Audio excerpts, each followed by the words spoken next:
Čau visiem no Bahamām. Saulains mazliet vējiņš, bet vieta kolosāla. Spēlējiet satelītus, mēģiniet kvalificēties šādiem pasākumiem.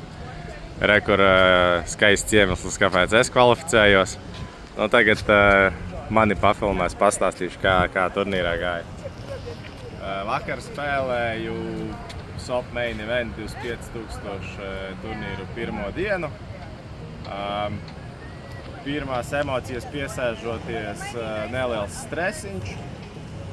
Timebank kartiņas 6, pirmoreiz dzīvē ar tādām spēlēju. Bet, principā, man patika preflopā 20 sekundžu lēmums, postflopā 30 sekundžu lēmums. Es parasti ātri lēmumus pieņemu, man liekas, ok, citiem varbūt grūtāk mazliet. Bet, teiksim, 3-bet spoti, 4-bet spoti, preflopā 20 sekundes nav daudz. Un, postflopā, kad ir grūtāk lēmumu arī, nav daudz. Es 4 kartiņas iztērēju. Par fieldu, man pie galda superpro neviens nebija. Bija 3 arī vāji spēlētāji. Žēl tikai, ka baigi nekas tā neienāca ar kārtīm. Smaga diena, principā. Daudz sanāca blefot ar 3-betiem, 4-betiem un tam līdzīgi. Daudz hierofoldus sanāca taisīt, jo tur, nebija tā viegla spēle. Bija tur vienu hierofoldu uztaisīju uz pulsa rēķina, apskatījos, timebanks iztērēju.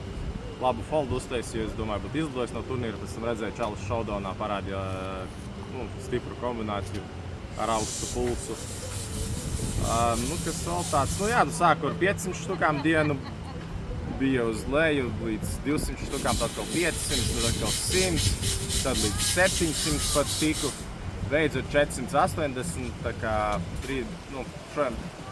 šodien brīvdien arī turpinam, tie būs 16 blindi, bet, naudas nav super tālu, 1-2 all-ini, es domāju, ka varam aizķerties. Fields arī nav nekas kosmisks, tā kā var spēlēt, var cīnīties. Tad gaidiet ziņu no rītdienas, kā rītdien ies.